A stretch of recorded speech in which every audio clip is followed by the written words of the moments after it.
everybody.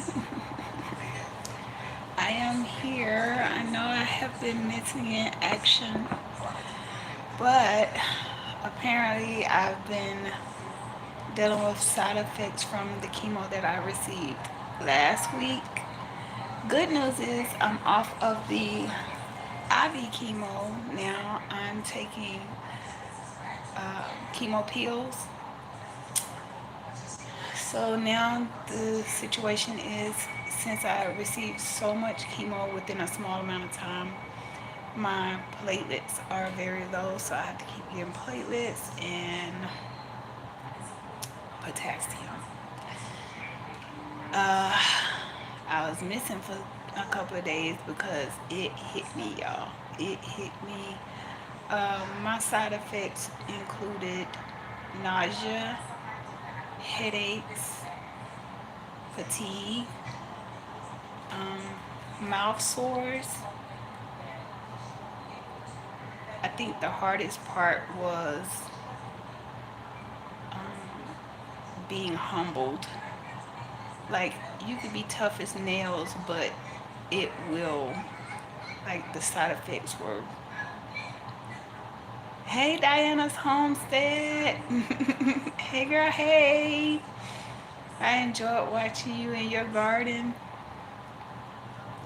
They said I can't garden anymore because of the things that come up in the soil. But hey, I'll find something else to do. I was just saying that my side effects were, to me, they were pretty bad. Oh no! Thunderstorms and flooding. I don't know. I like your pond area. Just looks so calming and so like serene. Like you could just sit out there and then you could just look over all the things that you have grown. That's why I like garden life because it's like you get like a certain joy from knowing, hey, I planted that.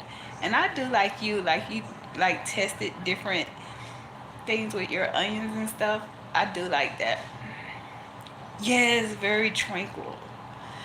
I like doing different things. Like I know a lot of vet gardeners might say like, "Oh, you shouldn't do this or you shouldn't do that." But sometimes I just want to see what'll happen if I plant this over here, or if I plant this in this soil and then plant this in ground. I want to see what'll happen, and that's just part of my joy from gardening, like sitting back and actually looking at what I did, how it turned out that season, and just different things I could do with it. Like I had just started learning how to braid my corn to let it hang and dry, and how to thread my peppers to hang dry. So, and I had started learning how to jar my um, blueberries.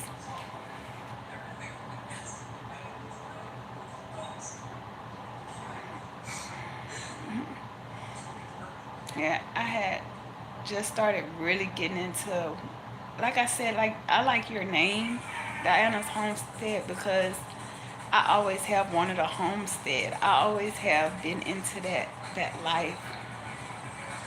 Yeah, like you can't always be like doing everything exactly the way somebody else does it, because it may be different for your area, or it may be different for the look that you want. Like, I don't know. I'm just weird like that, but just because somebody else may plant their peppers a certain way, next season I might think of an idea and say, I wonder what it would look like if I plant my peppers diagonal and then put like something else in between or something. Like one year we did the sister method with our corn, and we planted corn, bean, and squash, and it grew so pretty and I loved it. But a lot of people were against that method. But I love the fact that you try stuff and you get out there and do it, and you just honest about it. You be like, hey y'all, I tried it this way, and we finna go check it out and see what happened. I get a little joy out of that. But I wanted to touch bases with y'all to let y'all know, like, I'm so sorry I haven't been posting a lot of videos. Hey, Sandra D. But I had a lot of side effects. I had vomiting, I had headache, I had mouth sores, I had diarrhea, TMI, I know, but some people watch to actually see the real, so I'm gonna be as real as possible. So my hair has started coming out a little bit, but it's not coming out in like chunks. So the back of my hair, the texture has completely changed. Uh, like the back of my hair is completely straight now. The texture has completely changed. And I had a lot of headaches, a lot of headaches. They finally got that under control, but they said that comes from me having, they had to give me chemo in my spine to make sure they was knocking out all of the cancer cells. So I had a lumbar puncture, and I had to lay flat for like 2 hours after I got that done. And I had all this done within the same amount of time, like within the same week. So that week, um, I know you are, Sandra D. Thank you. Thank y'all for praying for me. So the week that I was getting the bags of chemo and the pill chemo and the lumbar puncture chemo, I was fine. It wasn't until the following week when I started to feel the side effects, and it hit me like even my face started breaking out. I got like pimples, like I literally have pimples on my face, and I have sores in my mouth from the chemo, and I have these I take, and also when I take my chemo pills, I take these little mouthwash things, and that helps because they say that that's normal, like to get sores in your mouth from all of the chemo. I have to do that, and I'm supposed to be walking every day, but now since my platelets are low, they don't want me to walk that much. I'm on live. My nurse, she's so cute with her red hair. Hello, stranger. Hello, you came back to see me. You missed me. So. Look at that smile. Oh my God, anybody good? So y'all are giving me my platelets. To say that. Okay, y'all give me a second. I'm gonna put y'all on hold a second. I'm getting some more platelets. And two have to come in the room when I get my platelets.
I think you just missed me and you saw my name in it.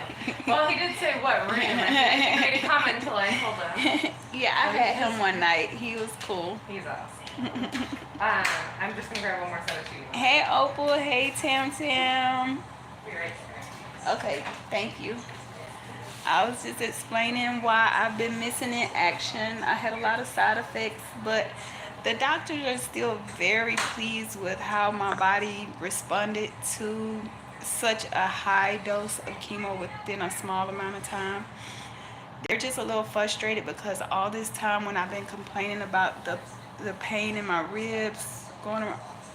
If you remember, you can look back. I have an old video that's two parts when I said I was tired of smiling through the pain and dancing through the pain. Come to find out that was something that could have been helped if it was looked into further. My cancer was trying to progress then. It was trying to get aggressive then, but everybody kept sweeping my pain under the rug. So now that I'm somewhere where they're actually knowledgeable about it and this is like what they do, um, this is what they do. So I feel heard here. So like if I say I'm having a headache or if I say this is bothering me, they're like on it. Um, but when I was at the other location, if I say something like I'm having pain or something, it was kind of brushed under the rug or it was kind of explained away. And I think it's because I had CML, so it wasn't seen as a big deal. Or you have the type of cancer where you could just take a pill. But by them doing that, it hindered me because I could have been helped earlier.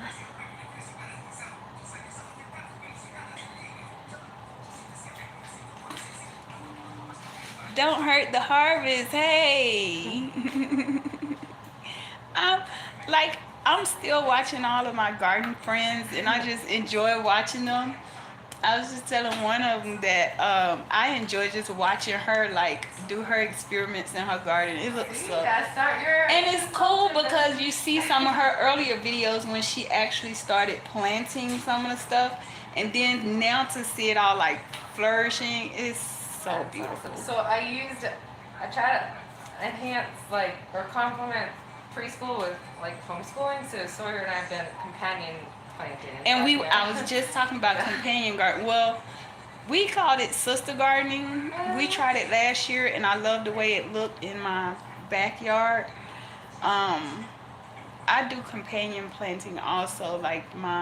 I like to plant basil near my Yes, by the tomatoes. tomatoes. Mhm. Yep. And marigolds block Marigolds, from the cucumbers. exactly. You So gotta give me some more tips. I can't give no tips. I'm just old country girl that just like being outside and trying new things. That's how I'm trying to raise my kids. Thank you, Opal White said. They're so happy that they happy that y'all caring for me. Oh, it's a privilege every day. Yeah, I was explaining like I actually have an old video that's like months old where I kept saying like I keep hurting. Like I kept hurting in my ribs and I just kept having pain and every time I explained it, they just wouldn't really take it serious. Get some slack. And then when I came here, like I said, I didn't mind the extra drive. My husband was like, "Are you sure? Because we're gonna pass by like 2 or 3 hospitals. Because we stay way south." So he was like, "We're gonna pass by like 2 or 3 hospitals, and you're in a lot of pain." But something told me to come here, and as soon as that nurse at the front desk saw my history, and she looked at me, and I couldn't talk, they were on it, y'all. I'm glad they got you here quickly. That's what we always our best hope is that I was a people little don't wait to send y'all to us. I was a little Just give us nervous that though when last they direct first wheeled me up here because the way it is coming in here is so medical and so like you have to stop and everybody getting cleaned up just to come in the door. That was a little understandably overwhelming.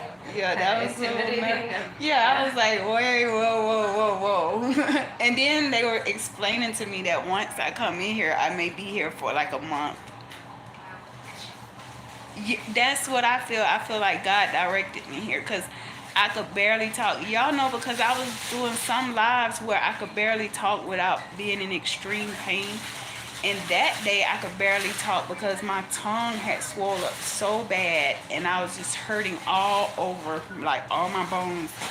But for some reason, I was able to get out the name of where I wanted to go. I don't want to tell y'all what I'm at because there's some crazy people out there.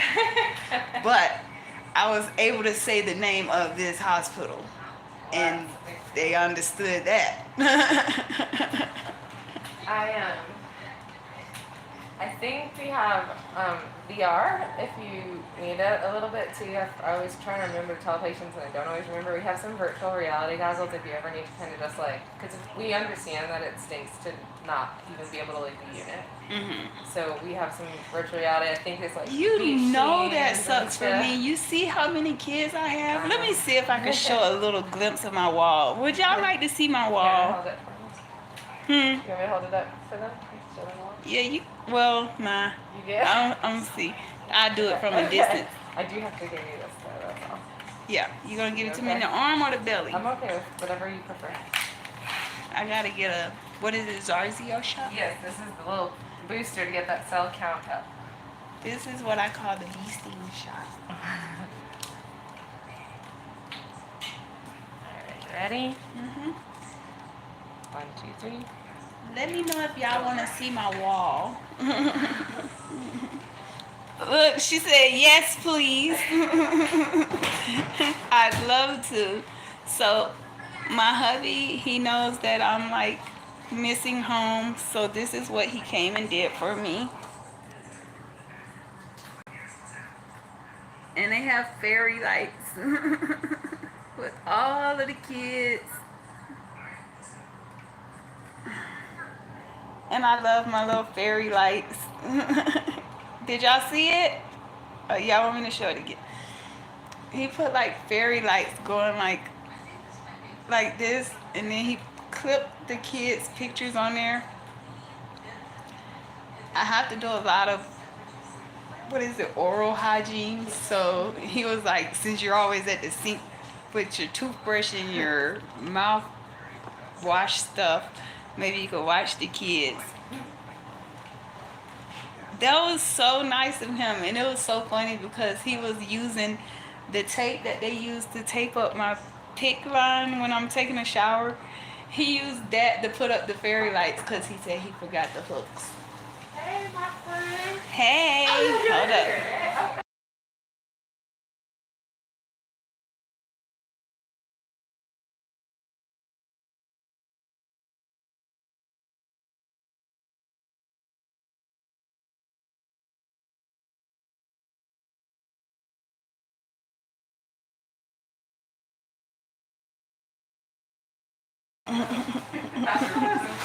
I've made so many new friends up here.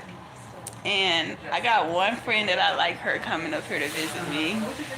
Look. Oh. You can come on in. Let's get it together. We could put this one right here. Come say hi to the people, Lori.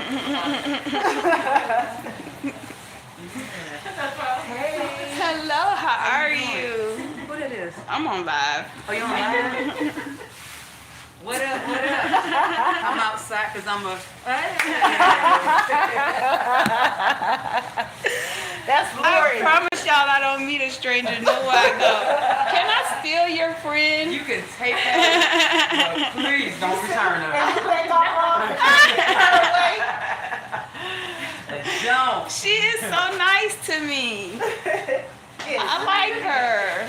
Huh? I'm helping my friend. I'm just too We don't northeast. normally get You off for the next two? We don't get this lucky all the time. And then you're gonna be off. Yeah. Y'all schedule is confusing. It is. It's very confusing. And then what is it on Wednesday? Like a half day or what? Like we'll come in the afternoon, right? That's confusing. North side is very well taken care of. That's so you get good to go. confusing. Because we off. So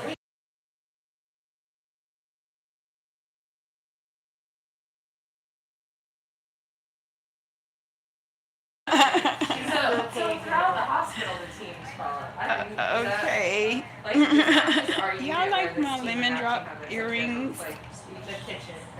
These are mine. My new friend, she brings me my food, and she knows that I'm a country girl, so if she see the choices, she already know what I'm not gonna pick. She's so funny. She be like, well, I already know you're not gonna want that, but they do have this. Just like in the morning, she already know I want what? Grits. Grits. I be want something that's gonna stick to me. Don't forget to try the banana and strawberry one. Bye, y'all. Uh-huh. Oh, Diana's homestead. She said, "Seeing you happy brings joy to my heart." Right now. Hey, naturally too. I was watching you do your micro locks. I didn't know you was gonna install. Hey, RX Nails. I saw you chop the way you chop up your watermelon.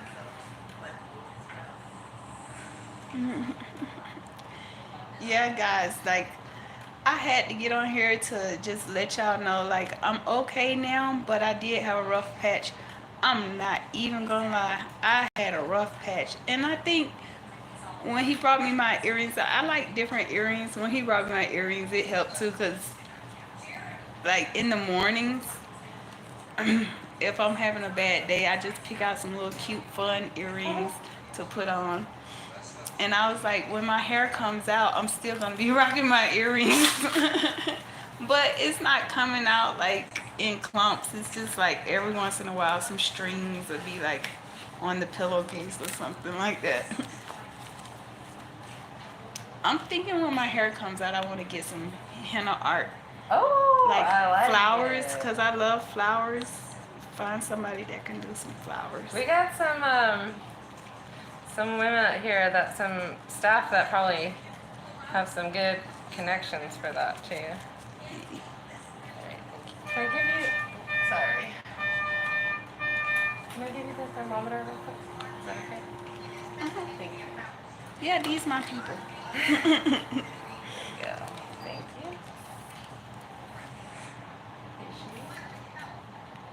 You got some pretty looking platelets there. Beautiful. 97.6.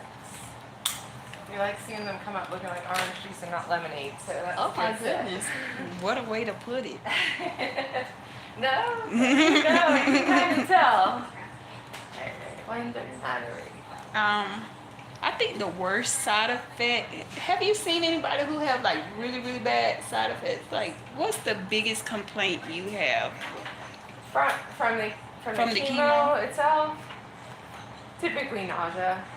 Now The that said, worst for me was nausea and diarrhea. now that said, depending on the chemo, some people like different chemo regimens have different side effects. So for some people, there's neurological side effects that can be pretty extreme on certain regimens. So while it may not be as uncomfortable as the nausea, it's a rough side effect. So I'm grateful we're not following that one of those regimens.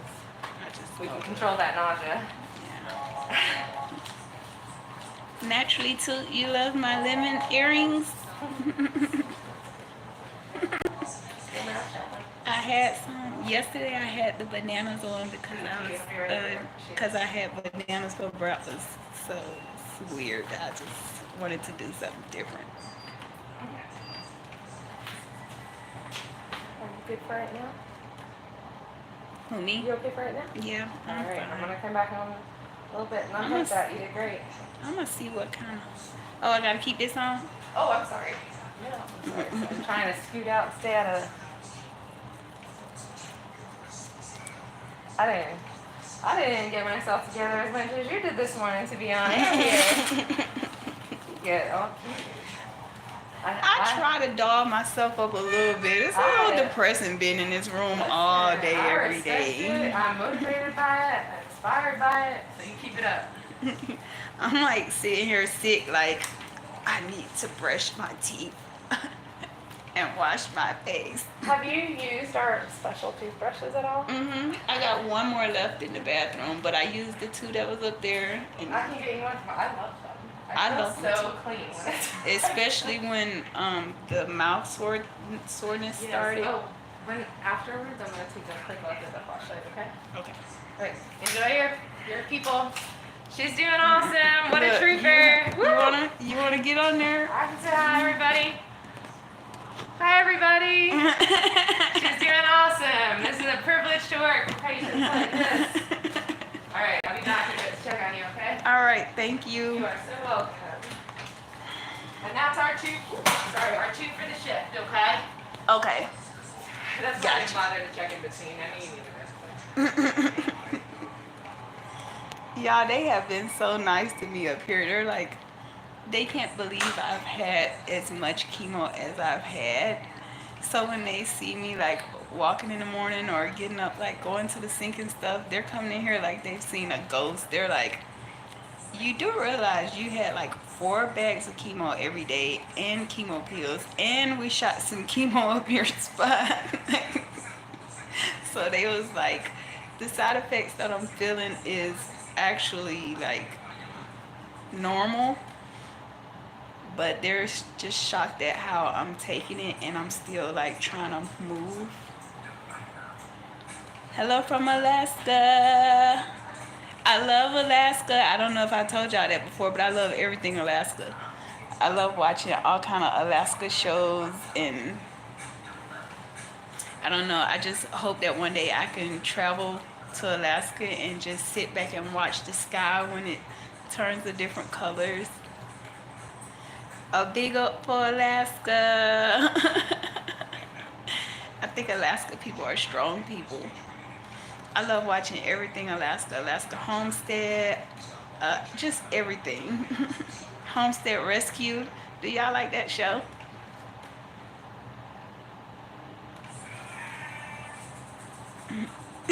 She glad I don't make her job hard.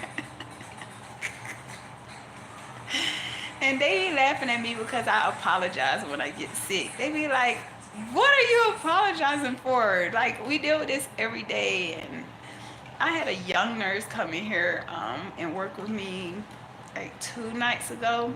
And he was so laid back and chill. He made me feel much better because I was feeling a little vulnerable. And I was feeling like embarrassed. Homestead Rescue or Rescue Homestead, I don't know what it is. Look it up.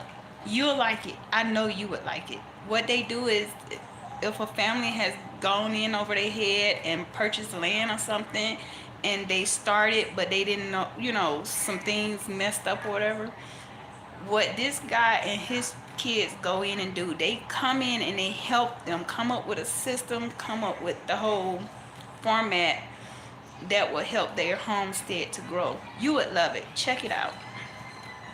Check it out. Homestead Rescue or Rescue Homestead. I can't think of right off the bat, but it's like that. It's a guy and his son and daughter, and they go and help people who are trying to have a homestead. Thank you, Naturally, too.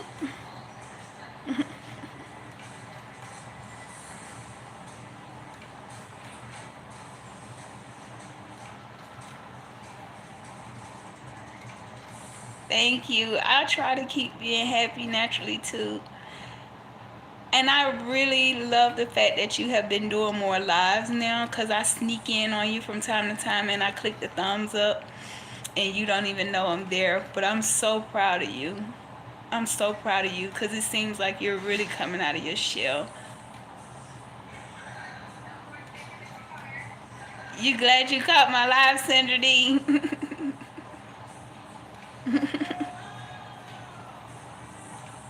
Life is what we make it. You are absolutely right about that.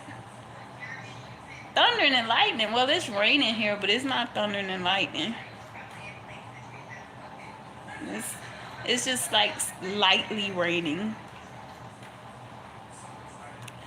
I'm I'm feeling so much better, but I will say this, and I know some people may disagree with me when I say this, but I will say this. Being sick like this really, really will have your mind going into dark places. And I promise you, if I didn't have the team that I have with me, I probably would be sitting in the corner somewhere crying, like, why me or whatever. But it really makes a difference with the team, like the nurses, the tech team, the food service people, the cleaning service people. Um, I don't have the paper with me, but I've actually been filling out these little cards because I just want everybody to get the recognition that they deserve. Because when you come in here,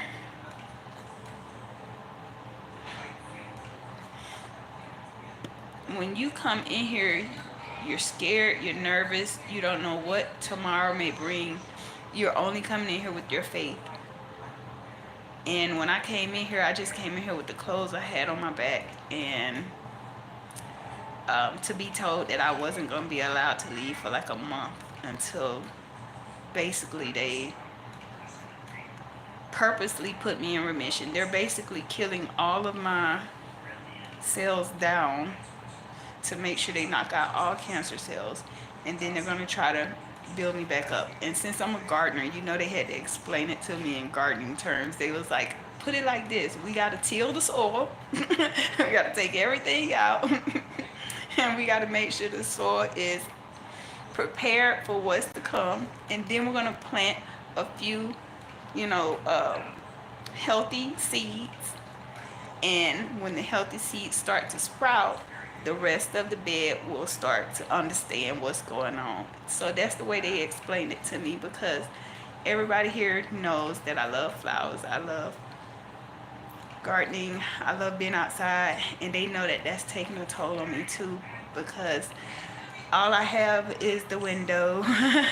And on my good days, I can go out and walk around the nurses station a few times, but today I have been told, well, I went out and walked this morning, and then the doctor came in here and said they don't want me to walk anymore, no walking, no dancing, no anything, because my platelets are so low that if I fall, if I bump myself or anything, it'll be bad, because there's a problem with my clotting or something. I don't know.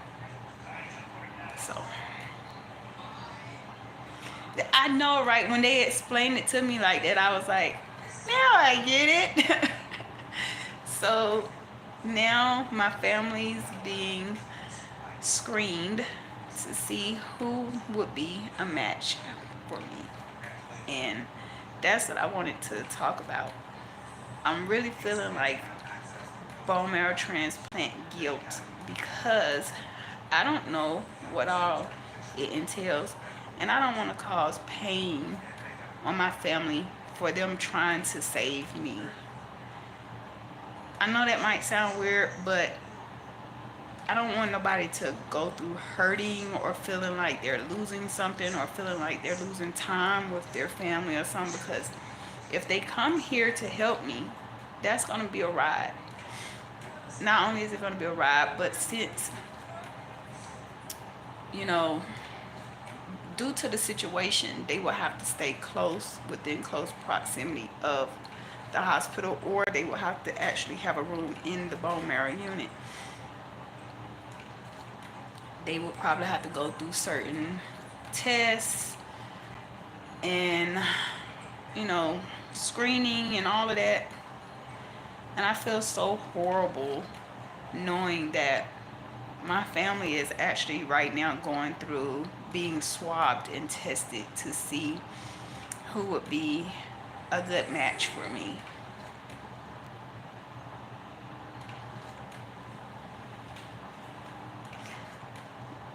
Yeah. So I just wanted to express that, like, I really feel guilty. Like, I don't want my family to be like missing out time with their family because they're trying to do a swab test or a blood test and all this and that. And then when it comes to the bone marrow transplant, I don't know if it's going to be like they're sitting at a dialysis machine, or are they going to have to go through a surgery or something, or I can't imagine somebody saying, okay, I'll do it, and then the unknowing, like, okay, are they going to be like sitting attached to a machine or something, or are they going to have to actually go under anesthesia or something? I know my family loves me and everything, but do I wanna do I wanna put them through that? I really don't wanna put nobody through that. But I know they want the best for me. And they know that I've been fighting this thing for a while. So they're trying to help me so that I could be the best me. And I really want to know, because I tried looking at videos and stuff. I tried asking around, like, does anybody else have that feeling of like guilt? Like you don't want your family to feel like they are risking anything or going through pain. I know what it feels like to have a bone marrow biopsy. So what if they have to go through something similar to a bone marrow biopsy in order to be a bone marrow donor? Will they have to be put to sleep?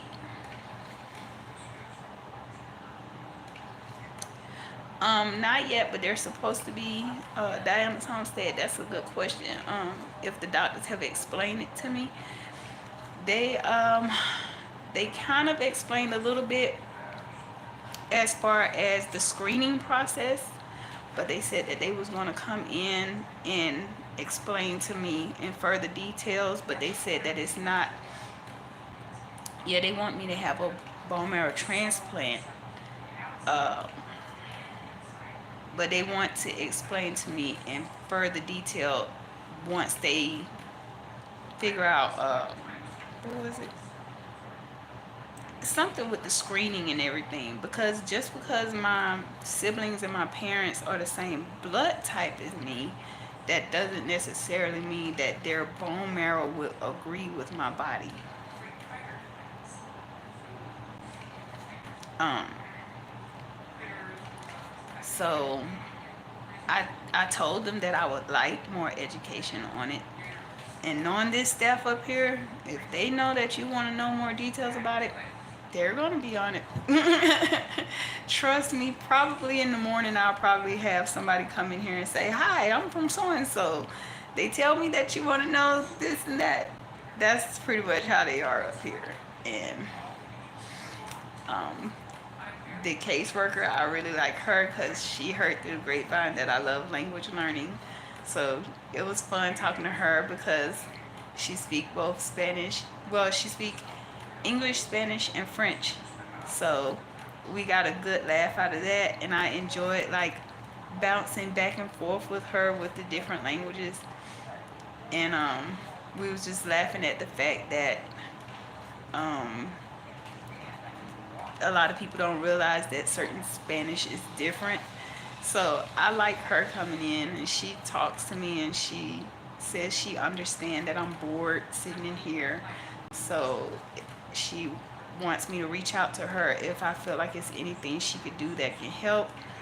She thinks that if I get like a puzzle that looks like a garden or flowers, that will help, like a puzzle that resembles a flower field or something like that, and then get the glue, the puzzle glue, and put it together. So she said maybe that'll give me something to do and something pretty to look at. And she also said something about like the Lego flowers or something to put it to something to put together to keep me busy. Because when I tell y'all I'm not used to this, I'm not used to this. Just sitting in the just sitting in the bed. And today they didn't want me to do much of anything. It just so happened they missed me when I walked this morning. They was trying to catch me to tell me not to walk. But by the time they called me, I had already. The IV is beeping. Thank you. Um, so this morning I had already walked 4 times around the unit before they was able to catch me and let me know they didn't want me to do any walking. So tomorrow morning they don't want me to do any walking, any dancing, any moving around. They say it's still okay for me to get up and, do my normal hygiene stuff, but that's it. They want me back in the bed because my platelets are extremely low.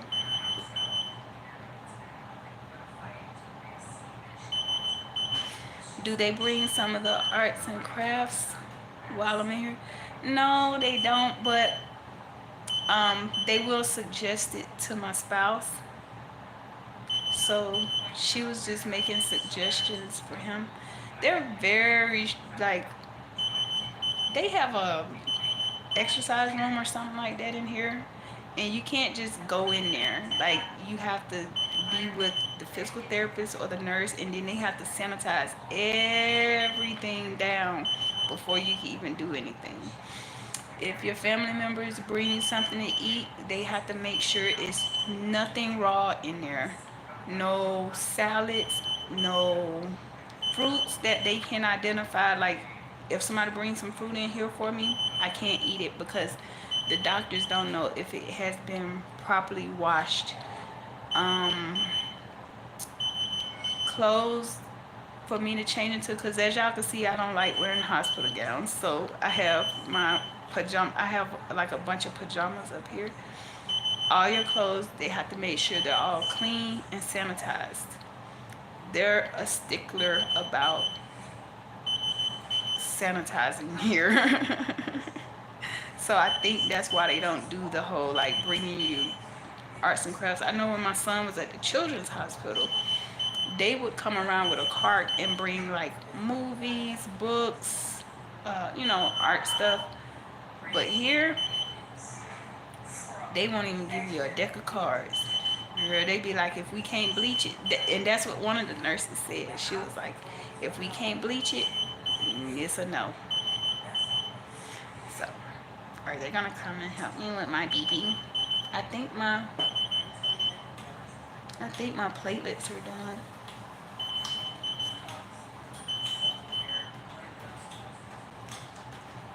Yeah, my platelets are done. That's why it's beeping. Sorry, y'all. Because my nurse is probably in the room with somebody else right now. So this is, my platelets look kind of like yellowish. They keep giving me platelets. And the first platelets they gave me, my body rejected it. And my platelets didn't budge at all. You was in the children's hospital? Yeah, they when my son was in the children's hospital, they actually came around. I call them the candy cane girls, but they actually came around with their aprons on, and they actually asked him like what was his interests, his hobbies, and they would collect some things from the library downstairs or whatever that they think he might be interested in, and bring it back up to the room so that he could choose what he liked, what he don't like. And I thought they did the same thing here, but she said that since this is the bone marrow unit, they're a little bit more. Well, I hate you had to be in the children's hospital, damn. I hate you had to go through that. That was one part about sitting with my son when he was in the hospital, just seeing all the innocent kids. That's why I get so defensive when people are mean-hearted about, you had a tumor. My son had a tumor. That's why he was in there. You were 12. My son had a tumor at 17 years old, and that's why he was in there. And when I tell you, watching kids go through something like that, and they're just kids, it hurt me to my soul. You had your appendix burst? Girl, the Most High has been in your life since day one. All praise to the Most High. Because you see a child go through stuff like that, and look at you now.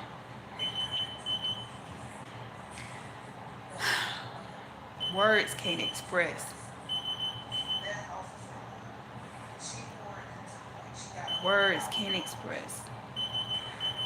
You have a lot of medical problems, so that means you could probably understand where my brain is right now. I was always the sick child. I get so defensive when I see people being rude to sick kids or mean-hearted because I was always the sick kid. I've survived meningitis, thyroid disease. I had vertigo for years. So, yeah. That's Alright, it's you're done. We'll check vitals again in about 15 minutes, okay? 15 minutes. Try to give me 20 minutes. I got you. Give my body time to say, okay, I see what's going on here. No, not the platelets. Oh. I'm gonna just check your vitals. Oh, okay. Make sure there's no reaction. And then a half hour or so. Okay, now the vitals cool. But I'll give you a half hour for those platelets. yeah, check my Yeah, platelets later because my platelets are not cooperating right now. I gotta talk to my I platelets. wouldn't give you more, so it's not like so essential because I'm not gonna do, that's as many as I'm gonna give you on a shift anyway. It's more when we're trying to decide if we should give you more or not. Yeah, because he told me they waiting to see if I got an exact match. So They'll get it. They'll get it. I know they'll get it. I got faith. I got Yeah, faith. they're working on it. This is Alrighty. my dinner. We'll see you in a little bit. Enjoy your digital company, your virtual And my company. dinner. Listen, it's a blessed I missed way them. that we can have that kind of contact and interaction. I missed them because I was so sick for the past like 2 or 3 days. Oh, they must be happy to have you back. Ah, they deal with me.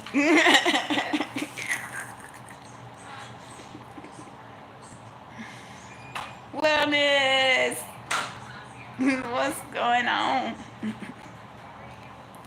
We was just sitting chatting about my guilty feeling of having my family have to be screened to see if they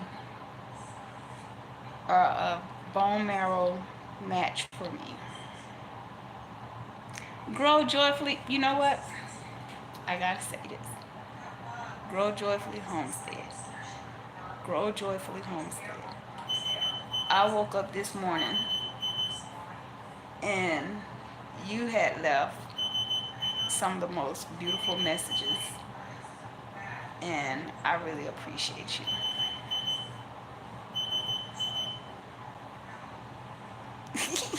Diana's home say make sure you eat it all. I'm pretty sure I'm not gonna eat the carrots. I'm not a big fan of carrots, especially when it's not seasoned. Yeah. The IV is beeping again. I'm sorry. Yep, it's beeping again. Shaka Khan. Shaka Khan is beeping, y'all.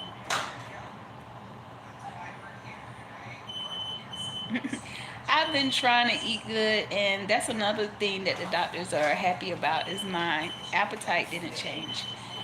Even though my... Sorry, I didn't have to start back. Oh, no, you're good. You're good. That fancy hit start alarm. The doctors are glad that I still have an appetite, even when I was going through my nausea and all of that.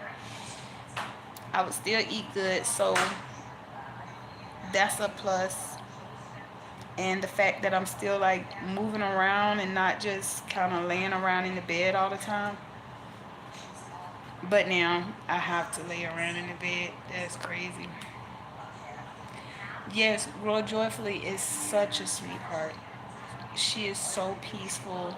If you just sit back and listen to her videos, just, she's just very peaceful. Even if she's just sitting out saying, like, hey, this is what I'm doing in my garden today. And she just sipping on her coffee.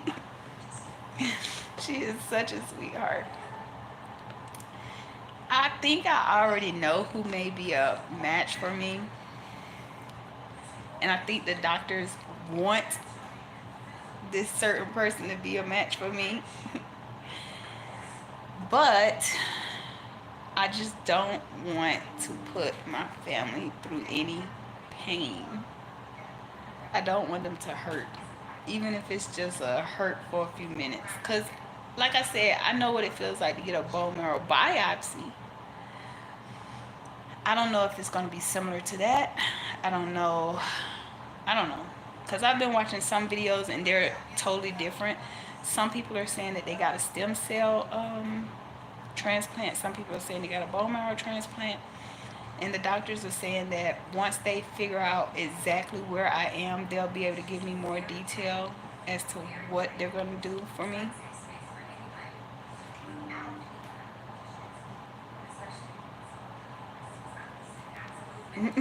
She's in a meeting right now, y'all. So so she's sneaking and giving me time. Thank you. Thank you, wellness. Shake baby, you know what? I was watching you this morning, and it looked like you was in fast motion or something. No, it wasn't this morning. When was it? Cause it was live. It was live. I was watching you live. I think it was last night or this morning, and you were doing like these push-ups and stuff. I promise you, it looked like you had like fast forwarded or something. It looked like you was in a fast motion, but you was doing it in real time. I thought that was neat. That was. Were you ever in the military? Like, you give off like Navy SEAL type vibe. I'm asking because I got a lot of family that was in military, all like Navy, Army, Air Force, like a lot. Family and friends, put it like that, because I got friends that went into the Air Force, and some of the things, the workouts that you do, they give off that vibe. And I was watching your live on the.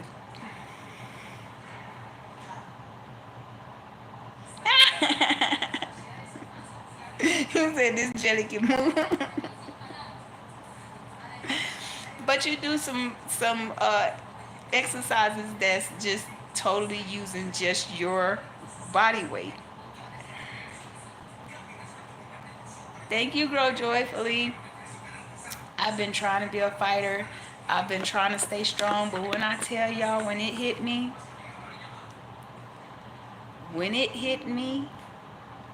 if I didn't have certain people around me, I probably would have been in the corner crying for real. Because it's, um, what's the best way I could put it? It's humbling. It's humbling, but at the same time, I was like embarrassed.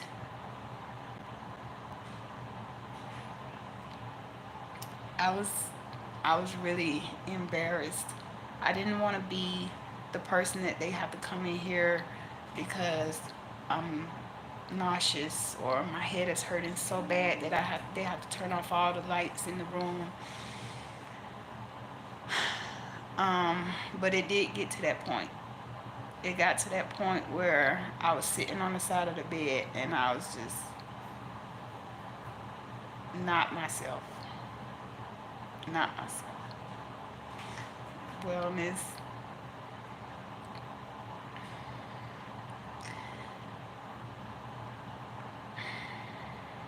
I try to fight, y'all. I try my best to fight, but sometimes I will admit, being in this room like this, it makes you start to think like, is it worth fighting?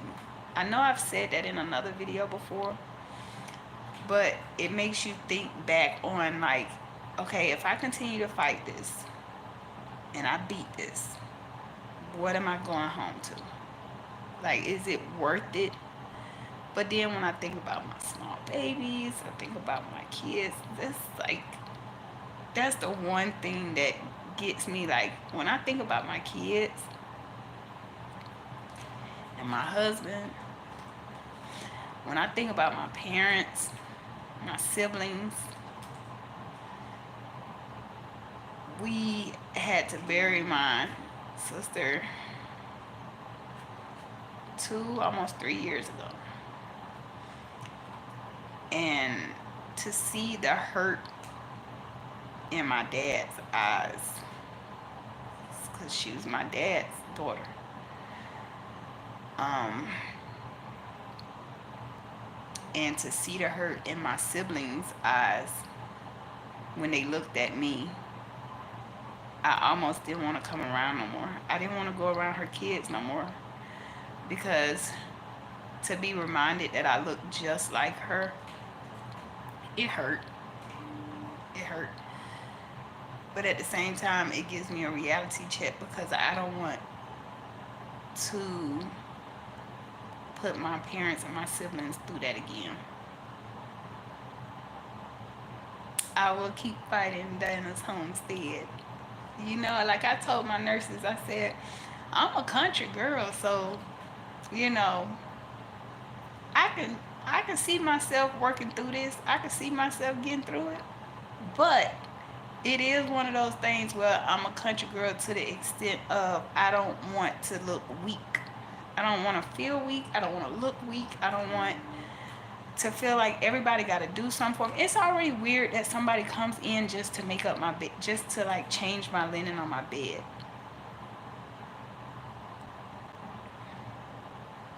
It's 98 here. I haven't even been outside since I got admitted in. I can't even open my window. I'm country strong. That's right. I'm country strong. So when you country strong, it can kind of be a double headed sword. It's like because I'm so strong to the point where I feel weird when people come in here to help me. It feels awkward. Like it's literally somebody comes in here to do just about everything. Somebody comes and just bring me my plate and I have to sit still. Like today, I have to sit still today and tomorrow. That's weird to me because for the past 2 weeks, I've been doing my laps. I've been doing my laps around the unit, getting to know everybody around the unit, like speaking to everybody every morning. Sun not even up good yet, and I'm already out there like good morning, walking around. And then when they said my platelets was too low and they said I can't go walking anymore, it bothered me because now that means I already felt some type of way because I'm secluded to the bone marrow unit. But now I'm really feeling some type of way because now I'm secluded to this room. Like I have to stay in bed because they don't want me to risk falling, bumping into anything. Yeah, it's just weird, and I'm constantly hooked to something. Like even though they took the chemo off of my PIC line, now I'm always hooked to something, be it potassium, fluid, platelets. It's just always something. And that's another thing about the whole bone marrow transplant guilt. Like if I have a family member that's my exact match and they are willing to do what it takes, are they gonna have to sit on like fluids? Are they gonna have to like be hospitalized? Like these are real questions that I have, and I can't wait for them to come around and do their rounds again because I already mentioned that I had questions. So I've been sitting here talking to y'all and ain't even tasted this. I haven't even tasted this. What they got? What is this? What is this? Velvet.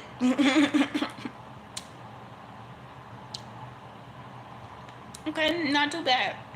Not too bad.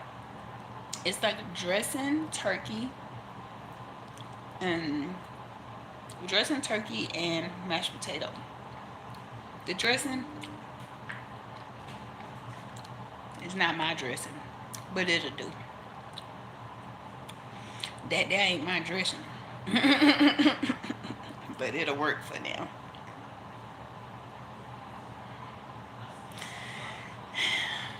Grow Joyfully, Grow Joyfully said that my family would do anything to save me. And you know what?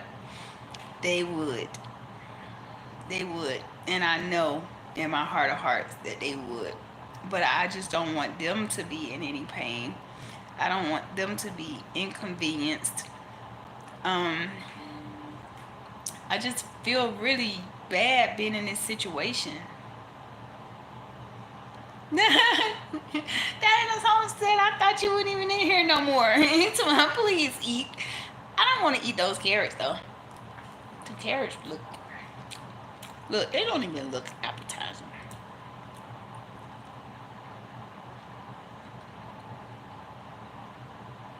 I'm not a carrot person. She said, please eat, sweetheart.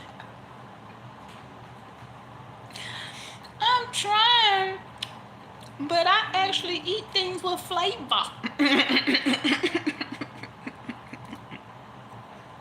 But I understand they have to give us certain foods in here. The crazy part about it is we can eat pretty much whatever. We just can't eat anything raw, and we can't eat anything that haven't went through certain cleaning processes. Um, we can't have stuff like steak or whatever because they have to make sure it's cooked completely through. You can't have like medium rare, medium well done, and all that. No, it has to be cooked. Because since they knock down so many of my cells, it puts me at a higher risk of bacteria. The carrot's good for my eyes. Well, shit. I need to eat some more carrots, then I ain't gonna lie. Because y'all know, I know y'all don't see me with my glasses much, but I do have to wear bifocals. I'm supposed to be wearing them more, but the headaches, the headaches really, they knock you down. So they gave me something called Tremadol. I think the name of it is Tremadol because they offered me something else, but I didn't like the name of that. It sounded like street drugs. I ain't trying to get hooked on nothing while I'm in here. I know when I was first admitted, they actually gave me some fentanyl, and my husband was like, and I looked at him and I was like, fentanyl. She said, not that kind, not that kind.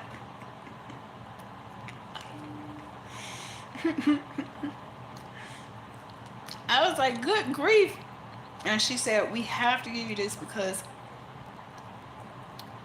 my tonsils were swollen so bad. Um, and I don't know if I'm getting chemo brain already or what, but I don't know what I want to say, and then I have a hard time saying it. I have a video where I did a live video, and I was talking about a dream that I had where I kept being attacked by my throat. Every time I was attacked, it was my throat. I was always like, whatever it is that was attacking me was always coming at me being able to speak. Why, y'all, when I came into the emergency room, I could not speak. It's whatever it was, it had me by the throat.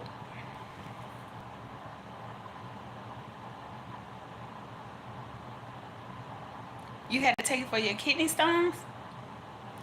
You talking about which one? The F word or the T word? You don't have to put the word in the chat. Put like F or T. Um,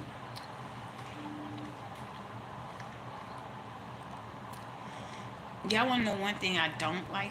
Well, I've said a lot of things I don't like. But one thing I don't like about being in here all day, every day, for weeks on end, is the constant in and out.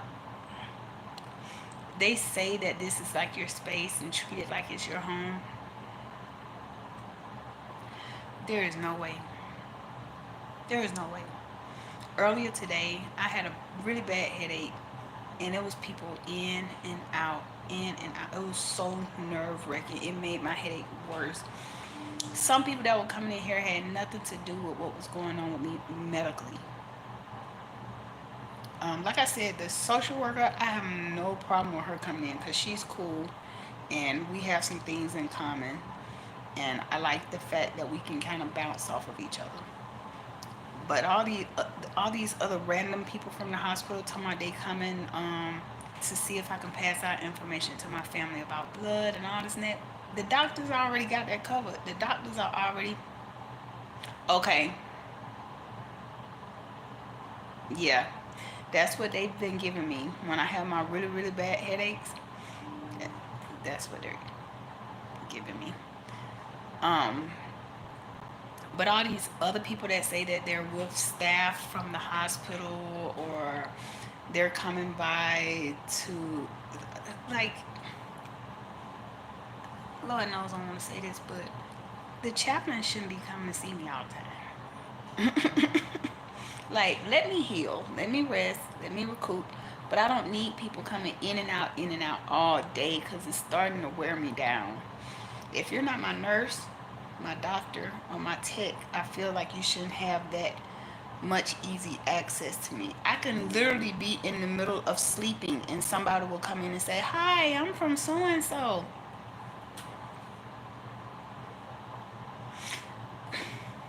I'm asleep. Do you see the situation I'm in? I'm trying to rest. Hi, I'm from so and so. I'm from this. I'm from that. If you ain't trying to find me a bone marrow match,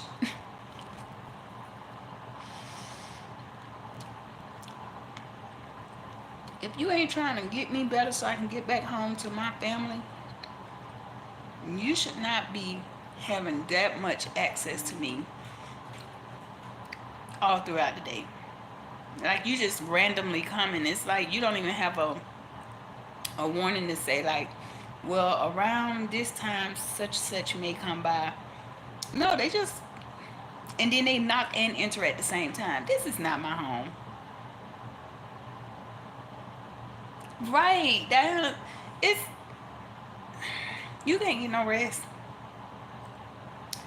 So what I'm thinking I may do tonight is the charge nurse always come around and check your dressing around your pick line.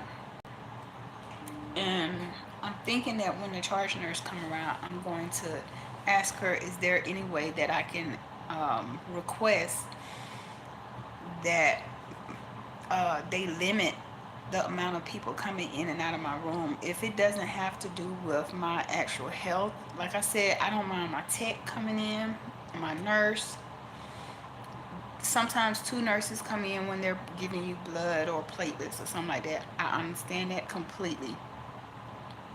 But to just have random people coming in talking about they coming from this association or this corporation and all that. And don't even get me started on in the middle of the night.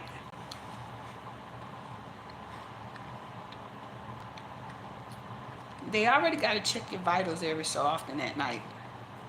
So that's enough right there. But all that extra, some guy came knocking on the door and he peeped his head in the door one night and he was like, oh, I was looking to see if someone was in here. No, you thought I was going to be asleep. I'm a very light sleeper, just to let y'all know.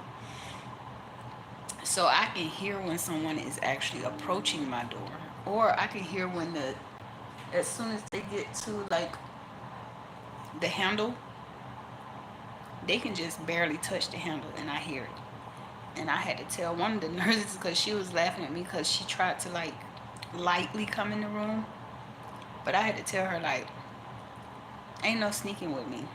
I've been a light sleeper since I was a kid. I could hear you all outside.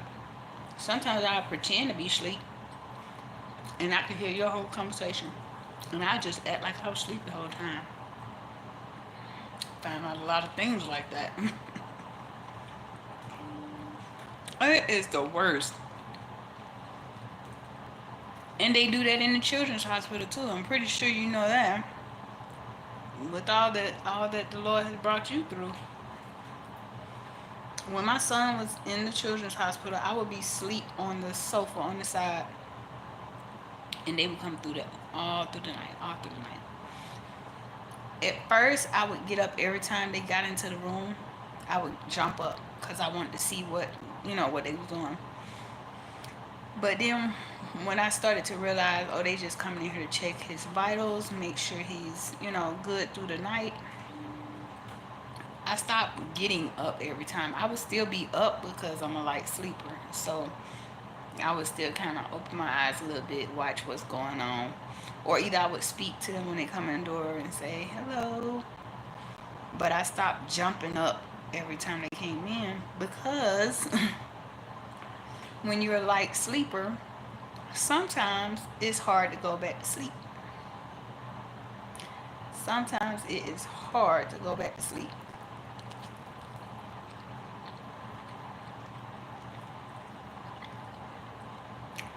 I don't know. I don't know why they think that that's okay if they're not medical staff. Medical staff, like I said, if you're trying to make sure I'm still ticking through the night, by all means. By all means, come in and do what you gotta do. Sandra D, you say what I'm eating? This is turkey, dressing, and mashed potato. Oh, can't forget the carrots because Diana's Homesteads had good for the eyes. I'm trying, y'all. My appetite haven't changed, but I've been having cravings.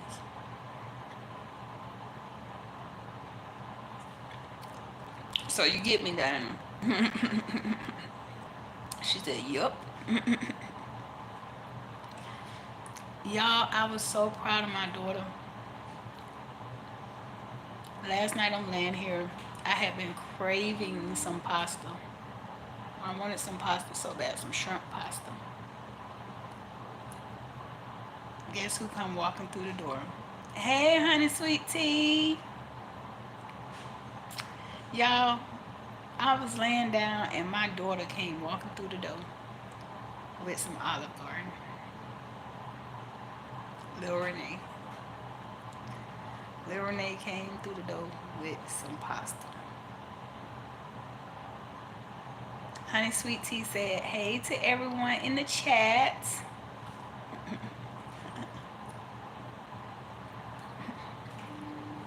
Honey Sweet Tea, you're not missing nothing. I really was just explaining why I've been missing in action, and also I was just explaining why I'm starting to feel guilty. That was so sweet of my daughter. Like, I'm so proud of her, y'all. Because she has really just taken the torch and doing what needs to be done back at the house.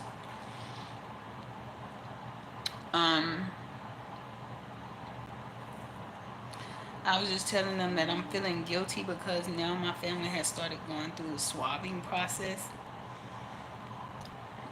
Sandra D is telling you hi, honey sweet tea. So they actually had swabs mailed out to my family. And I think that's when reality hit me, like, this is real. They're really trying to find me a bone marrow match.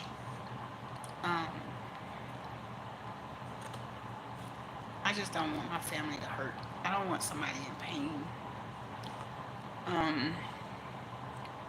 And like I said, I don't want to inconvenience anybody because they're trying to help me. And I had put in my post earlier that I used to always say, I ain't nobody special. I ain't nobody special. And last night, something came over me when I had that thought in my head, like I ain't nobody special, so what's the point of fighting this? I don't have a title to my name. Hello. Sorry, can I do anything for you? No, I'm good. I'm fine. Now you're eating dinner? Yes, I'm eating dinner.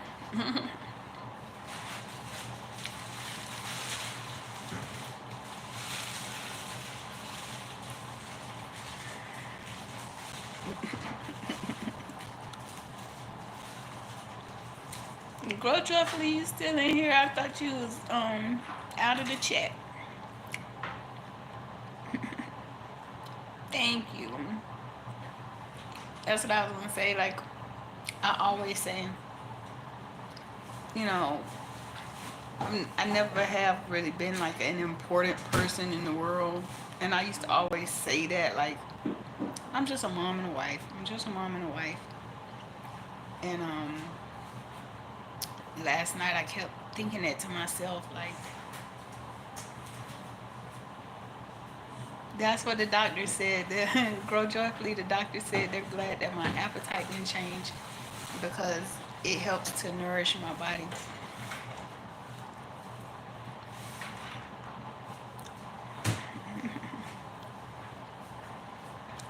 And my extended family, honey sweet tea. Sandra D says, you're a great person. And honey sweet tea says, you're very special and loved by family and us, your extended family. Yeah.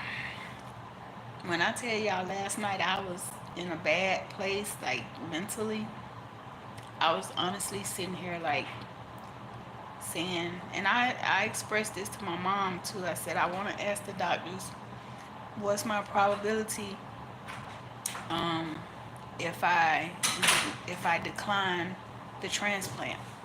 Like, how long would I have? And I was thinking that because I'm not an important person. I'm not like I'm not the person in the family that's like a doctor or a lawyer or you know I don't have a title to my name. I I never served in the service. I'm not a police officer. Um, what else? Like can't really think of everything, but it's a lot of important people in my family. Um, and I always used to beat up on myself and say like I didn't do anything but just like had kids. Like what did I do with my life? Like I had so much potential. And I sat at the window and I was reading my scripture and everything, and something came over me and said, like, how dare you say you're a nobody when you my child? I know every hair on your head.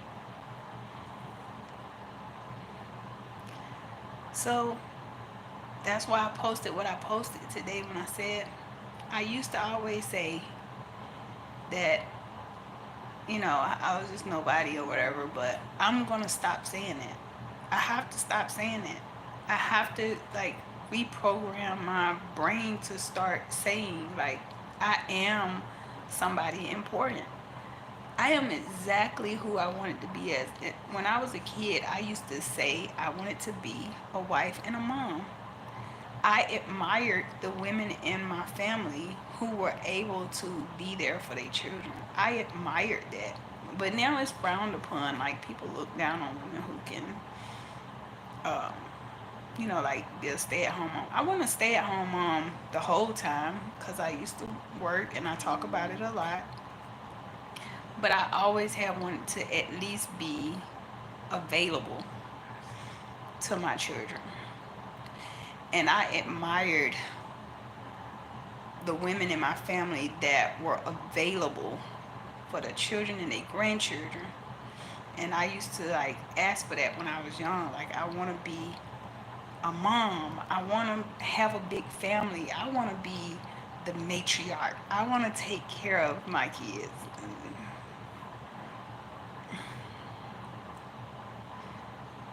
Sandra D. Says amen. You are important. You are beautiful, amazing, and you're an awesome person. Never forget that. Thank you, Sandra D. Diana's Homestead say, no, don't do that, Renee. You are very important. Your kids and your I can't help it. It's like sitting in this room all the time, it makes you start thinking like kind of dark thoughts.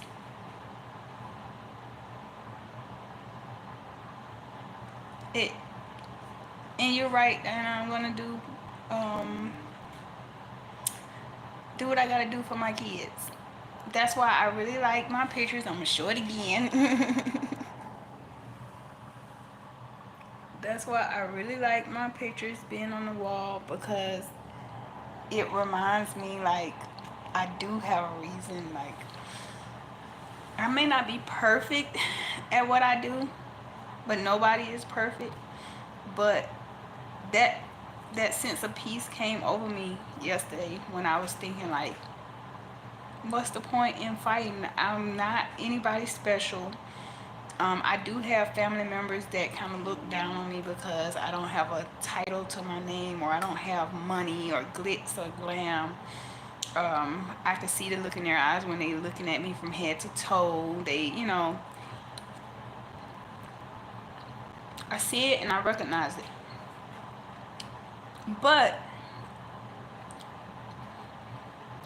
last night, I felt like the Most High was saying, how dare you say you're a nobody when you are my child? I know your name. And me and one of the ladies who clean here, we, sometimes we talk back and forth about our beliefs and everything. And we had a similar discussion where I was telling her, I said, he know every hair on my head. He knew me before I knew myself. So who am I to doubt him? Because every morning she always say, I see you walking on faith. I see you walking on faith.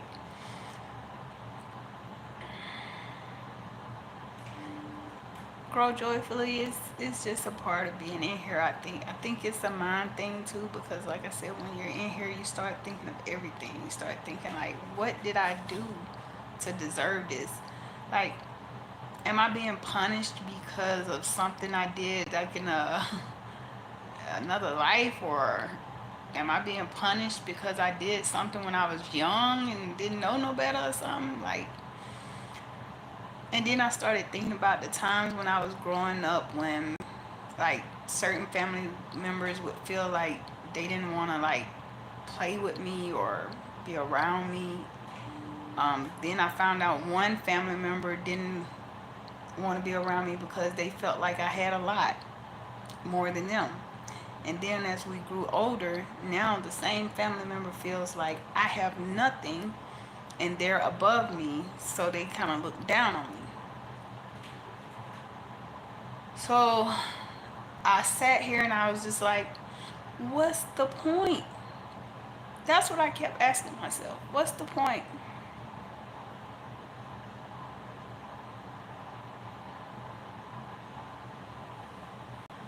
Thank you, Sandra D. Thank you. I feel the same way about you, Sandra D. Ever since I found you on here, I really uh, enjoy you. Grow Joyfully said she get it. Yeah, it messes with your mind. It'll make you start thinking like, why do people treat me the way they treat me? Why did people treat me the way they treated me when I was young? Was it because I couldn't get my words out perfectly? Was it because they felt like I said, I got one family member that said when we got older that they felt some type of way because I had a new game or something when we was young, and I never knew that. never knew that. So I just don't understand. I'm always trying to do the right thing. I'm always trying to be the best person I could be, but I'm always getting the shorter hand of the stick. I'm not in the streets. I'm not on drugs. I'm not selling myself. I always try to put God first in everything I do. But for some reason, sometimes when I'm in a dark place, I feel like what's the point in keep trying to do the right thing all the time if I'm always gonna be slapped with the slapped with it in the end.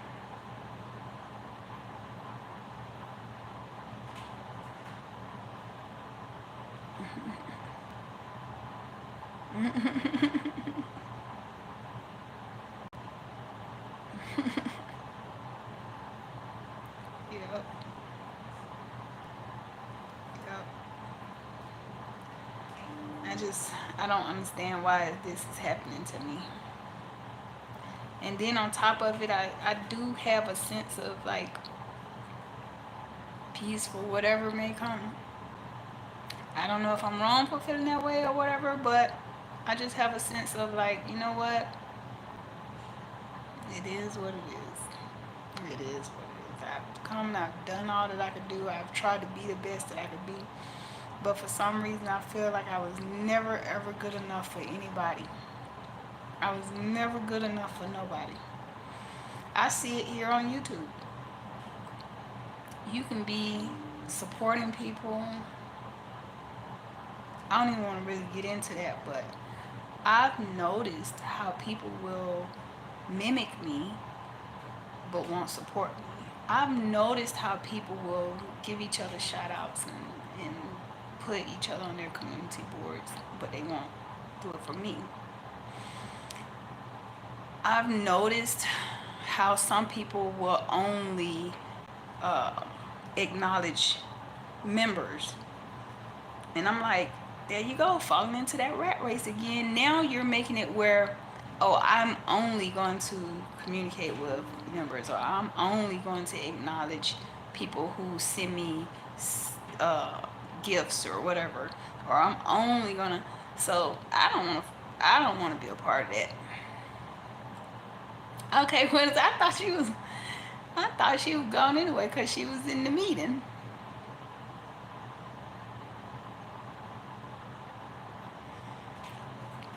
Sandra D, so you get me. Diana's Homestead, you get me. Styling with Storm. You know I love to see you. You know you done got me through. You crack me up. You crack me up. I love your channel, Styling with Storm. You know what? And you just be telling it like you give your honest opinion. You straight to the point. You give your disclaimer, and there it is.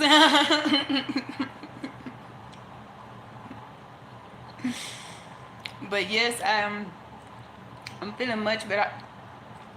I feel like I'm in a place where they actually listen to me. So I feel so much better because all this time I could have really been getting the help I'm supposed to get, but it kept getting brushed under the rug. So now I'm somewhere where this is what they specialize in. This is what they do. Blood cancers. That's it. That's all they do. And I'm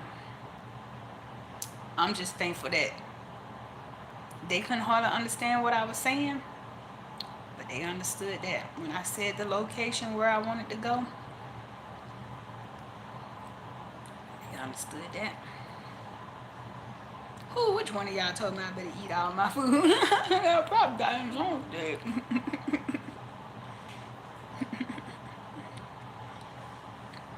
Yeah, Storm, let me tell you. I have seen people come in and out of this room and I said, now, if they see I'm in this type of situation, they see I'm in here watching something that's making me laugh or whatever, whatever. If they ain't got nothing to do with my medical, why they will stand in front of the TV and just start talking. So you're still eating? Girl, I'm done. I'm done. Yeah, let me say that for tonight. And don't move my CD player. I was trying to make room so you can sit Yeah, I down. know. I'm old school. I got my CD player. So I've been working on my. I had forgot some of my French words, so Oh, okay. I gotta get back on caught up on it because if you don't use it, you'll lose it. I'll see you. All right. Well, I don't know. Ain't no telling what's going to happen tomorrow. Oh Lord, don't The way start. they did me tonight.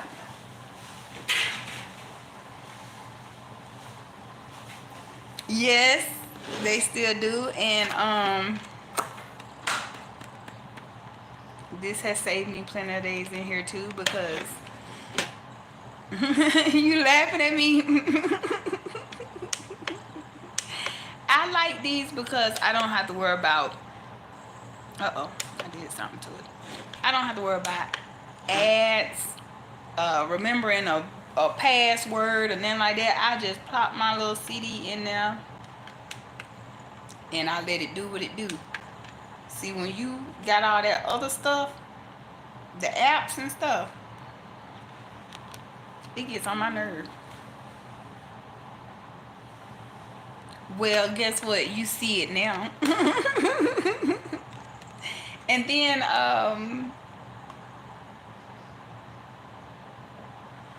Jen is the one that was like, yeah, you can get one at Best Buy or something like that. Cause I had a dark blue one like this and it started messing up on me. So yeah, I'm a big fan of the old school CD players. So currently I am working on my French because I realized when I was holding a conversation in French one day, I realized that my French was getting it was slipping a little bit. So I was like, let me get back on that before I lose it. A oldie but a goodie. You already know. Sometimes you gotta go back to the old school stuff because, like I said, all these ads and remember the password for this, or you gotta change the password.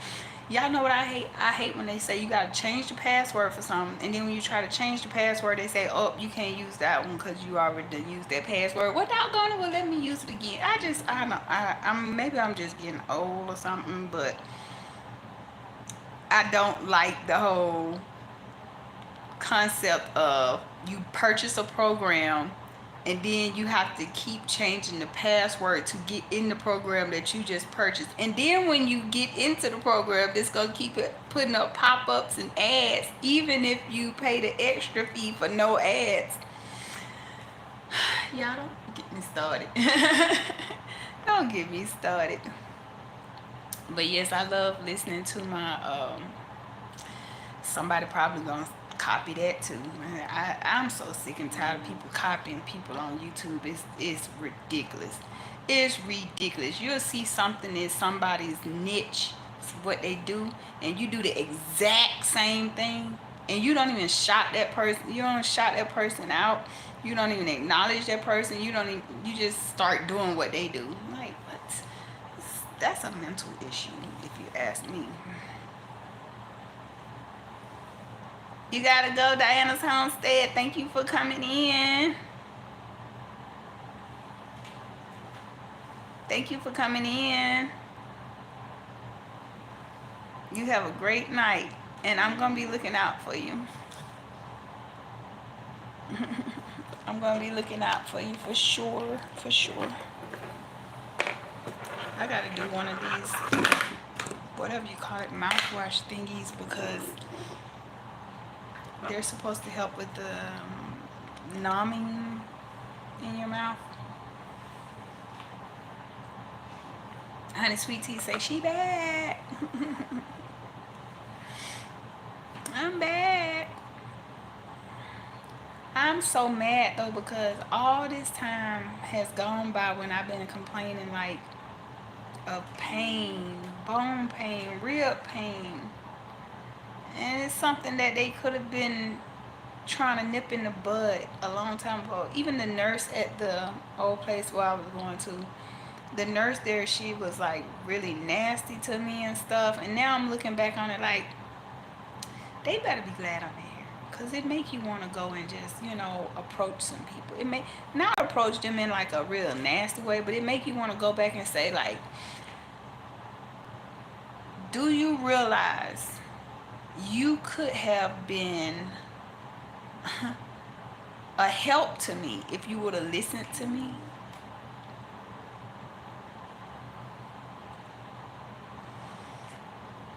I don't know. But I'm going to bypass all that because right now my main concern is I need to learn what type of either stem cell transplant or bone marrow transplant or whatever. I need to learn what all that entails. I really don't want to put my family in no kind of pain. I really don't want to cause nobody any inconvenience.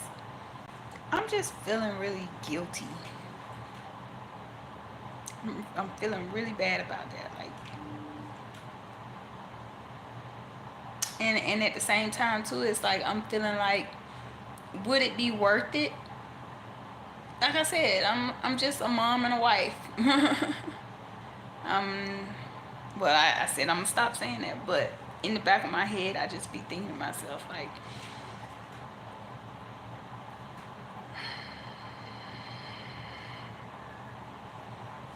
I've noticed how people are these days. You have people that only want to be around you if they feel like they can get something from you. If they and I promise y'all, I'm the type of person where if I feel like the only reason why you are around me is because I can do something for you, I pull back so quick. I pull back so quick. Even if I can do it for you, it's just something about it like that doesn't feel genuine. Oh, so it was all good when I was like driving you around. It was all good when I was there for you when you was going through. But now that you're up on your feet, now you're looking down on me. Okay, I get it. Um, it's I just think of stuff like that. Like, I just don't want my parents and my siblings feeling like they coming in here to try to save me and doing all this screening and testing and everything. And at the end of the day, it's like, am I going to be able to accomplish anything? Am I going to, like, what would be my,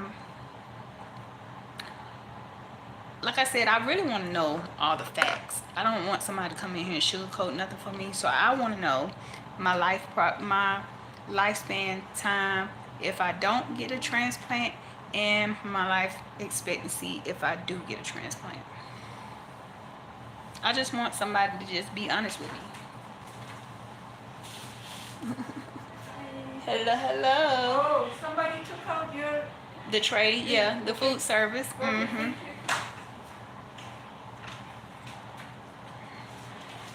Yeah, you can feel when somebody just like, You trying to do something? no, Okay, I said. thank you. See, that's what I was telling y'all about. It's like constant. And they knock and enter at the same time. What's the point in knocking? And they tell me, treat this like it's your home. This ain't my home because y'all just barging here whenever y'all feel like it. But yeah, I'm with you, honey sweet tea. I can feel the energy. I can feel when oh Lord, I hope I didn't show my information. Y'all let me know if I showed my information, because if I showed my information, I'm gonna delete this live. I can feel when somebody is just pulling from me, but I never get anything in return. I can feel when somebody's always asking me to do something for them or asking me to take them somewhere, and then if I ask them for a piece of chewing gum, it'll be a problem. Like, it wouldn't be a problem, but they'll act like it's such an inconvenience to them. Like, oh my God. Like, if I was to tell y'all how many children done sat at my table to eat, how many children done been at my house because their parents got to go to work and the school closed. I might not have been perfect. Like I said, I don't have a lot of money because some people feel like you're a perfect babysitter if you got a lot of money and can take their children to amusement parks and stuff like that. But y'all would look at me strange if I tell y'all that nobody has ever kept my children. Never. All the friends. Let's not mention rides. When people didn't have a car, and I'd be like, I got you, girl. I'll come get you, da da da. And I'd take them to appointments. I'd take them to classes. I'd take them where they got to go. Wouldn't ask them for a dime. Ask me how many of them people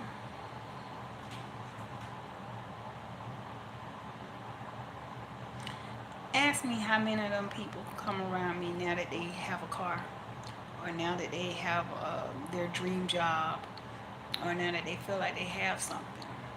Ask me how many of them even check on me. Ask me how many people I have fought for, literally fought for for somebody disrespecting them, or for somebody getting out of line with them. If they my family, or if they my best friend, they my close friend or whatever, oh no. I used to literally fight. Ask me, out of all the people I done fought for, have any of them even reached out to call me? Ask me, have they even tried to come up here to see me? Bet you already know the answer. I already know the answer to that. I remember I had an old beat up minivan, and I called my minivan my Cadillac Escalade. And I used to joke with my friends all the time and say, oh, you know the Cadillac Escalade finna pull up. If they had somewhere to go and they didn't have a car, or if they was on the bus and I knew it was storming real bad and they had their kids with them or something, I would let them know Cadillac Escalade finna pull up. And they would just be smiling. I'd pull up at the train station or the bus station and get in, get in. I had a Mazda MPV van. Ask me how many of those people have even called to see if I'm okay. But I could tell you right now, I bet you they know I'm sick because it's gossip. I can guarantee you they know that I have cancer because it's gossip. They probably don't even know what kind of cancer I have. But it's gossip. So I bet you they done talked about it. I bet you they sit and talk about it. They probably even ask somebody else, have they talked to me? Have you talked to her?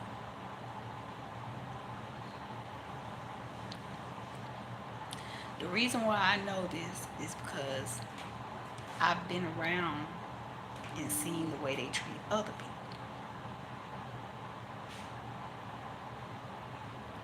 And it hurts. It hurts to know that I got all these kids and nobody's thinking about my kids. Instead, it's like the gossip. Tam, thank you for your inspiration that you put up.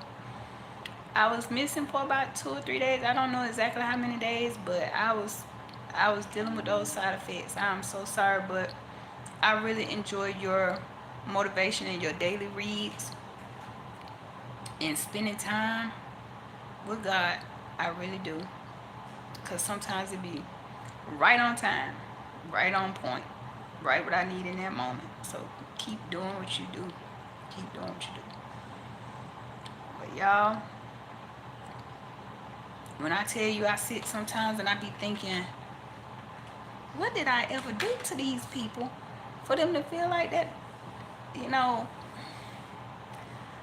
like that's okay.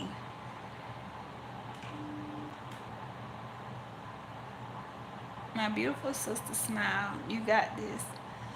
God got you. Don't feel guilty, sis. Your kids see your strength. Love you. I love you, Tam Tam.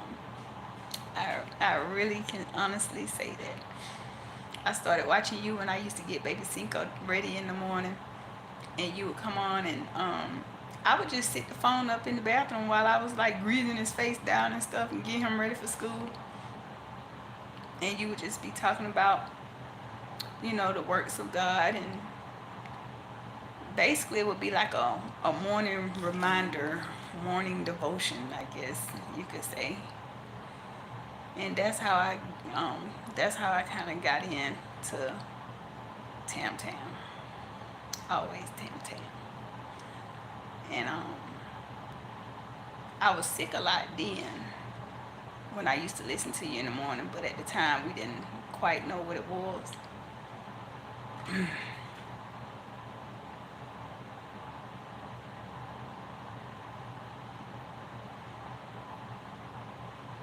Those are some pretty heavy titles. Yes, you are right. You are right.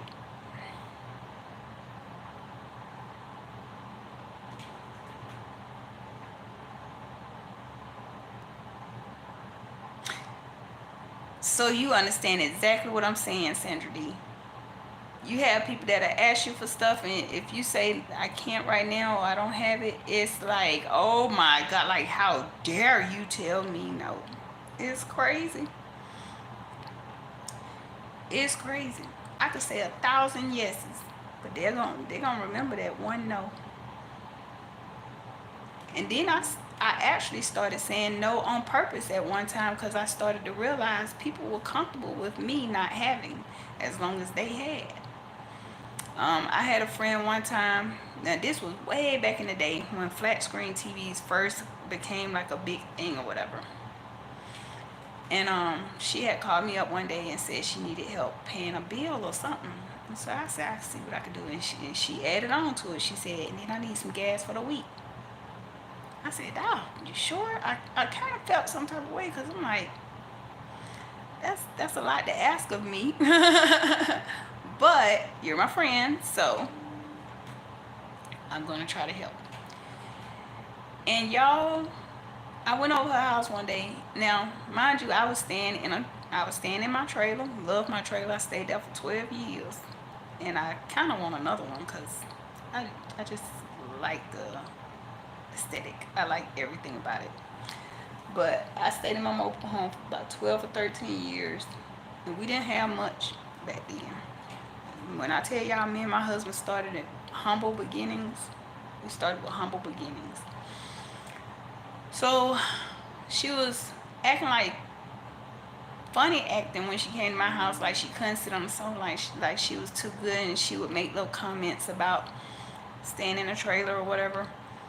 Um, and then one day, I had to go to her house for something, and when I walked in her house, she had flat screen TVs in every room. She had $100 tennis shoes just lined up around across the wall, and it hit me. She asking you for money to help pay her bill when she got money lined up across that wall where she could have been paying her bills, but she's so busy trying to have every shoe that come out. And like I said, she had flat screen TVs in every room, and I didn't even have a flat screen TV then. But here it is, I'm helping you pay a bill. Where they do that at? Where they do that at? Recently, I have had someone reach out to me and get angry because I could not be there for them. And that was a little hurtful because y'all know what I'm dealing with. Y'all know I have an illness. I like that, Grow Joyfully. I am perfectly imperfect. I like that. If you don't mind, I want to use that. But I'm going to have to put that in my back pocket because I like that. I am perfectly imperfect. Y'all, I had somebody to feel some type of way because I wasn't there for them. But I'm always there. I'm always there. I'm always pulling up. If it wasn't in my Cadillac Escalade, which was my MPV minivan, then it was in Magic. It was in Big Black. That was my expedition name, Big Black. I was always pulling up for everybody, always there. And now that y'all know I'm sick, you have the nerves, the audacity, the galls to try to contact me because you feel like I'm supposed to be running to you because you're sick. Hey Coco, you still getting adjusted, girl? Yeah, but I really felt that one in my shana mouth. I be trying to. I really felt that, y'all, because I was so thrown by the response, by the conversation. I just had to just throw it out there. I said, I am in the bone marrow unit fighting cancer. And I had to hang up. And I ain't heard no more from that person. I ain't heard no more from that person. You would think that their brain would have told them, I need to call back and at least see how she doing. She said she in the bone marrow unit? No, I couldn't be there for them. They wanted to relate a message to me that they were sick. And not like sick, like weren't feeling well. And here it is. I'm literally fighting for my life. She's back. She did an unboxing outside. I saw. Coco, how long your babies are gonna be in? My boys had to do about 5 weeks in NICU until they reached 5 pounds. Hello, Grow Joyfully. You said it. You said it.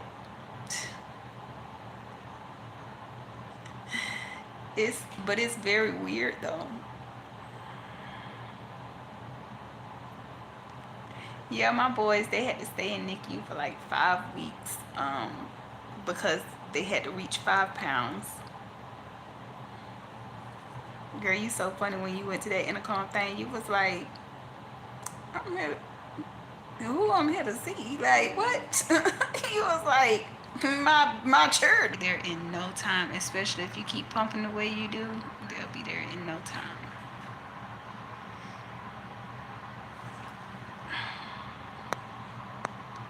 Why does the thing look like that?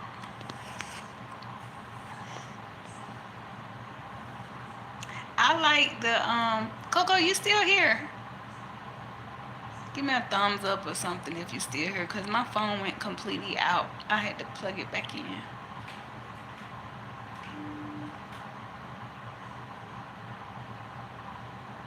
Okay, cool. Because I wanted to say, I really love your song you got for your babies. And it's so funny. I don't say my children's name on the internet, but guess what? I made a song for my twins too. It's just something that I sing my older twins, my 22-year-olds. And it's like because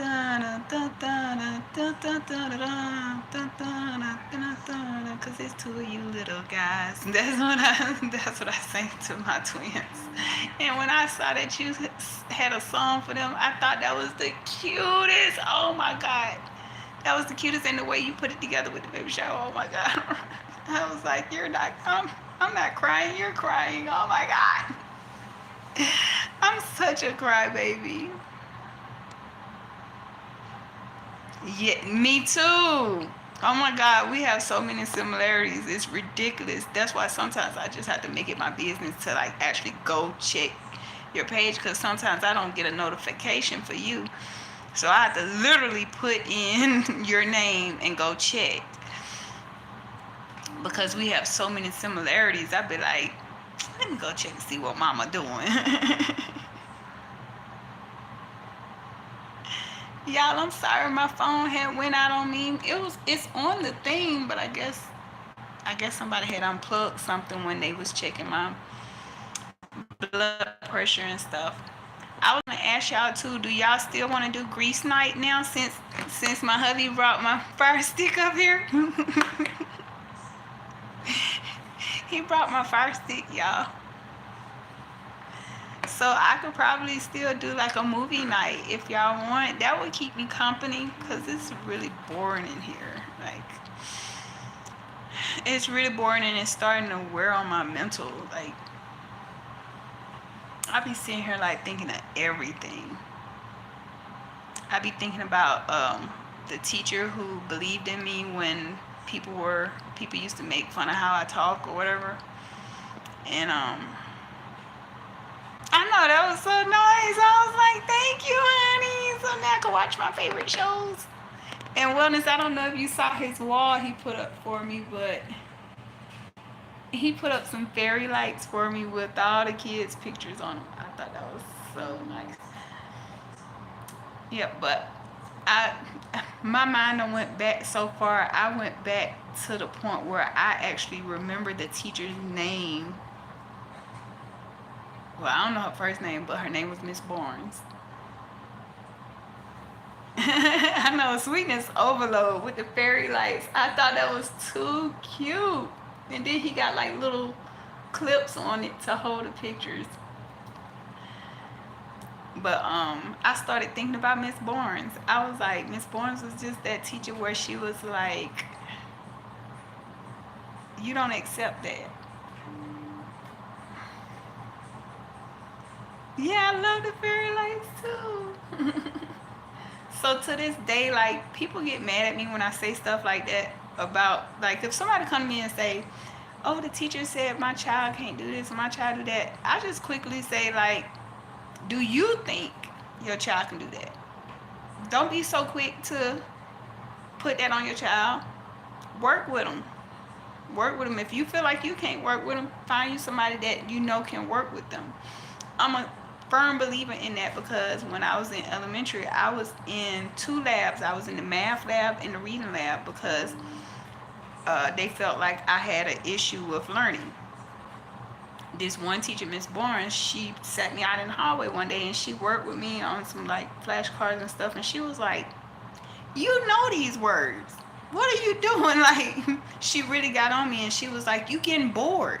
That's what it is. And I have the same issue with one of my kids. He gets bored easily because once he knows something, he don't want to keep going over the same thing over and over again.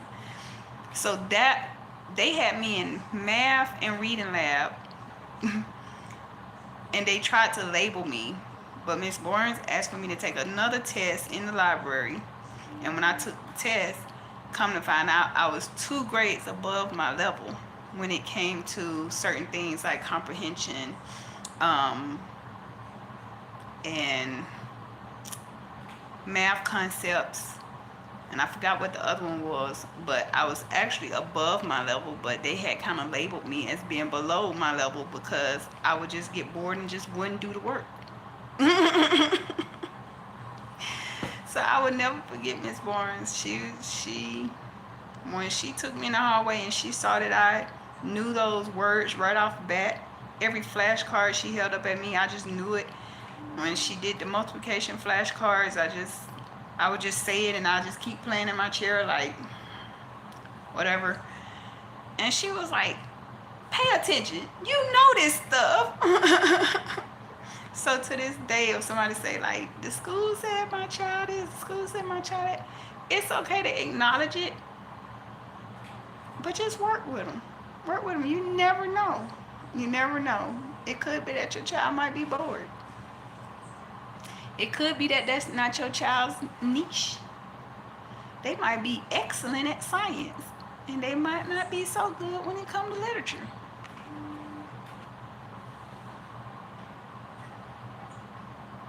Sandra D, you had to learn to say no. I know that's right. I had to train myself to say no. When I started seeing that people that had more than me were comfortable with taking from me, and that goes for anything. People who have more money than you, but they're comfortable with taking your money to buy them something or whatever. People who have a better car than you, but they're okay with parking their car and always just riding with you. But you the one with the plug plug. um, People who claim they're better than you because maybe they have more expensive clothes. Hi, Hello. your nurse asked me grab vitals once more. Vitals again.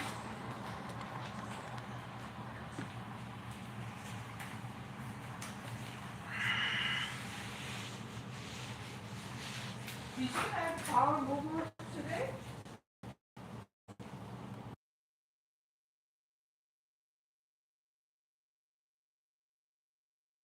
Afternoon.